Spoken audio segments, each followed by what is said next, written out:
Hello, I'm Maurice Powell. Welcome to A Little Light Music, Manx Radio's regular Thursday evening classical music hour. And I'm going to begin this evening's programme with a piece by a fairly modern composer of British light music, Adam Saunders. Adam Saunders, I do apologise. He was born in Derby in 1968. He studied at the Royal Academy of Music and was a multi-instrumentalist. He wrote the overture we're going to hear, Pirates Ahoy, in 2006. So it's one of the youngest pieces of light music I think I've ever played in this series. And he wrote this piece because he thought it would be an excellent choice for the sort of family concerts, and certainly is. It's a rumbustious evocation of the life of a pirate. Adam Saunders, Pirates Ahoy.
splendid piece there, Pirates Ahoy by Adam Saunders, written in 2006. I see by my notes here, 2006. It's a great piece, isn't it, for a family concert? Young members of the family will love all the brass fanfares, the percussion, of course, acres of it, the dashing woodwind and the swirling strings. Sort of piece that's as much fun to watch being played as it is to actually listen to. Now, last week I mentioned casually that some composers, some great composers, had lesser known relatives who were also composers, and I played a movement from a piano concerto by Franz Xaver Mozart, one of Mozart's two sons. This week I'm going to turn my attention to the brother of the great Joseph Haydn, Johann Michael Haydn. He was 3 years younger than his better well-known brother, but in fact started his career a little bit earlier. I mean, both Haydn brothers were choristers at the Stephansdom, the big cathedral in Vienna. But whereas they were both sort of kicked out really when their voices broke, and Joseph Haydn struggled for a while as a kind of a jobbing composer and accompanist until he eventually found his feet. But Michael Haydn got an appointment almost straight away and became quite famous for his sacred music. He later, for 40 years, worked in Salzburg from the mid-1760s. So he knew Mozart and the Mozart family very well indeed. He got on very well with the teenage Mozart, as you might imagine. Leopold Mozart, Mozart's father, didn't quite approve, I don't think, of the friendship, but nevertheless, they were soulmates in many ways, and helped each other out quite a bit. Now, as I say, Johann Michael Haydn stayed in Salzburg for 40 years. He wrote innumerable symphonies, little Singspiels, those kind of German plays with music. He wrote a couple of oratorios and some wonderful sacred music. He is not an also-ran by any means. What I thought I'd do today is to play 3 short movements throughout the programme, just to illustrate how attractive this composer is. Now, I'm going to have chosen a serenade in D. I'm going to play the first movement, a middle movement, and then the finale.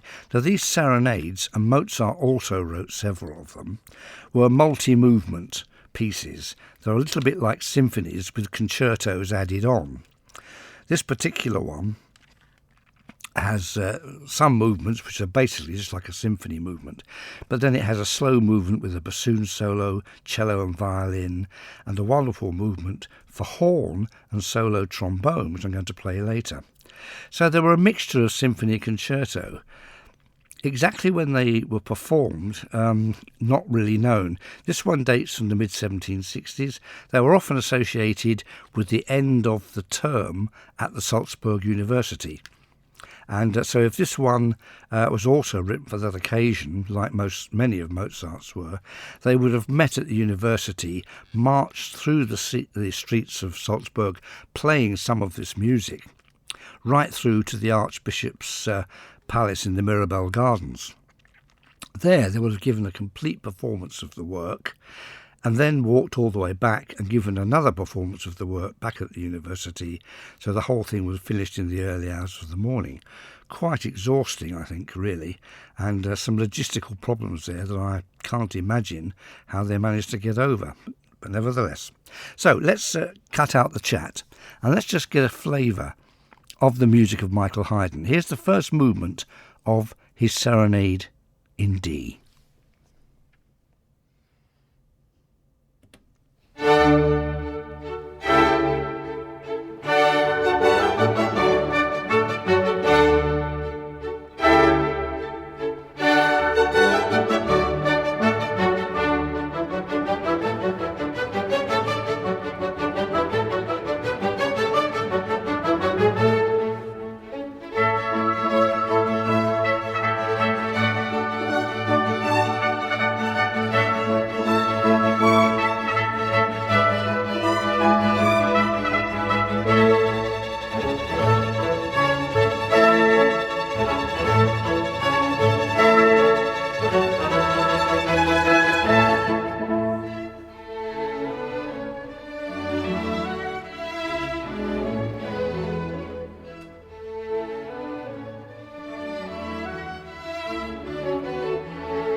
The first movement of a serenade in D major by Joseph Haydn's brother Michael Haydn, the famous Salzburg composer and friend of Mozart. Now, the music sounds quite like Mozart, and Mozart will have heard serenades like this by Michael Haydn in his teens. And being, of course, of a sponge, Mozart would have soaked up all the various elements when he was writing his own serenades. A typical opening symphonic movement in the 18th century, bustling and quite energetic. Now, the sharper-eared amongst you will have noticed that although there were trumpets in that piece, there were no timpani. Trumpets and timpani normally went together. Well, of course, as they were marching through the streets of Salzburg to the Mirabell Palace, they couldn't very well carry timps. So these serenades generally didn't have timpani parts. You might also be wondering how on earth did they manage to play the double bass, almost as tall as the players. Well, they invented a kind of a small-sized double bass, which they tied to the players. You have to admit they went to extraordinary lengths to provide music for the Archbishop of Salzburg. Let's move on. Some English light music by Ernest Tomlinson, one of the finest of the English light music composers in the post-war era, and the composer, of course, of our theme music for this programme, The Little Serenade. I'm going to play 3 short pieces. They're called Jewel Dances, Ruby, Emerald and Pearl, from the ballet Aladdin that he wrote for the Northern Dance Theatre in Manchester. Charming, charming pieces. Ruby, Emerald and Pearl, the music of Ernest Tomlinson.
Three Jewel Dances, Ruby, Emerald and Pearl, from Ernest Tomlinson's ballet Aladdin, written for the Northern Dance Theatre in Manchester.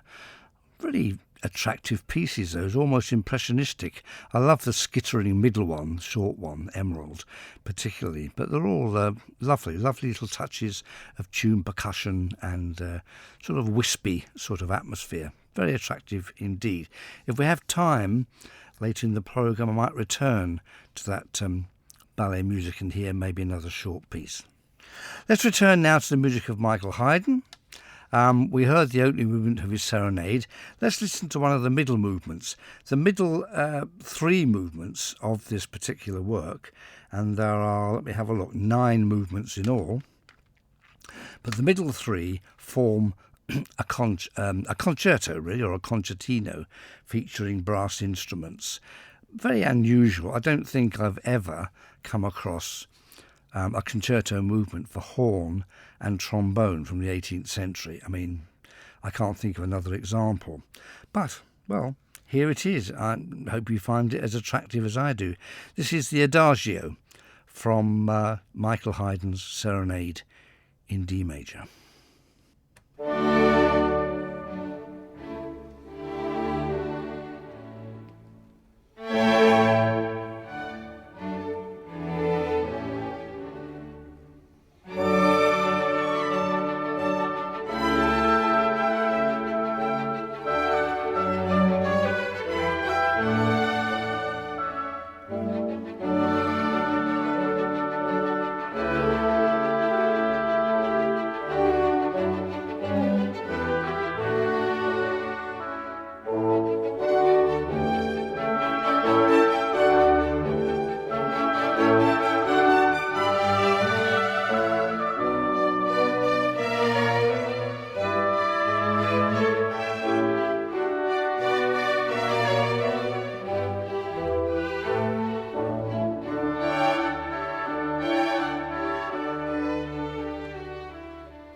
Well, a richly inventive movement there featuring a solo horn and a solo trombone from Michael Haydn's Serenade in D. As I say, I can't think of another piece of music in the whole of the 18th century for that combination.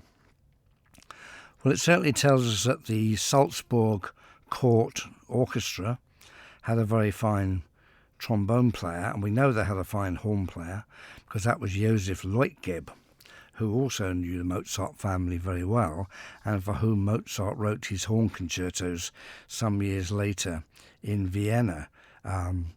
Whoever they were, both of the players obviously very, very fine. An attractive and unusual movement. I hope you enjoyed it. So we need something a bit dramatic now, blood-curdling. The music of Sir Alexander Mackenzie, but he was born in Edinburgh. He studied at the Royal Academy of Music and eventually became the principal of the Royal Academy of Music. He wrote an enormous amount of music. He was much admired in Germany, where he originally had studied, and he was much admired by Elgar. Born in 1847, a little before Elgar, he died in 1935, roughly about the same time as Elgar, Delius and Holst. He had an enormous reputation. And his music, by Jove, is really very good. I've have concertos by him and lots of orchestral pieces. This is one based on a poem by Burns. It comes from the second Scottish Rhapsody of Mackenzie, and this particular movement is based on the poem Scots were hey, where Wallace bled, Scots whom Bruce has often led, welcome to your gory bed, or to victory. Well, one of the best known of all Burns's poems, and it obviously tickled the fancy of Mackenzie. So let's hear it anyway. Scots were hey.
That was an extract from the second Scottish Rhapsody of Sir Alexander Mackenzie. That was the Scots Were Hey, where Wallace bled. And I apologise for the ridiculously short cut-off. There is no indication on this disc at all that the movements run one into the other. They're all separate movements. So why it should suddenly cut off like that? I'm afraid our equipment here does peculiar things. And some CDs, of course, don't exactly do what you expect. I'm sure you realise that. But that's very annoying. A nice quiet ending there, somewhat spoilt. But I hope it didn't spoil too much. What I thought was a very, very fine piece. So, now where does that bring us? Let's just have one more brief extract from that serenade of Michael Haydn. This is the finale, which is very short, just a fraction over 3 minutes. It consists of an adagio and a march and an andante. So just to finish off our little delving into the music of Michael Haydn, the finale of his Serenade in D.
A charming end to an absorbing serenade, indeed, by Joseph Haydn's brother Michael Haydn.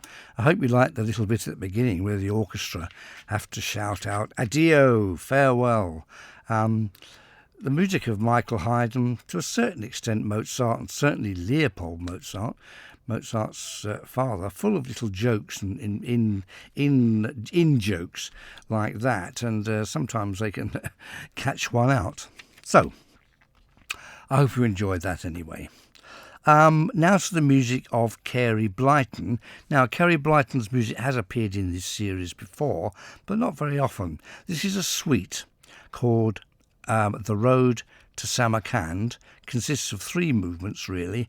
Ships of the Desert, presumably that's camels.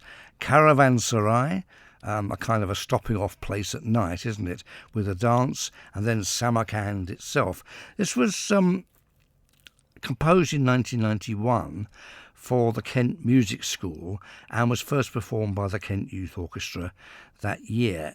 Now, Carey Blyton was the nephew of the authoress Enid Blyton. So, here are 3 charming pieces, The Road to Samarkand.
That was the second of three pieces from Kerry Blyton's suite, The Road to Samarkand, and that brings us to the end of the programme, sadly. Time rushes away, doesn't it?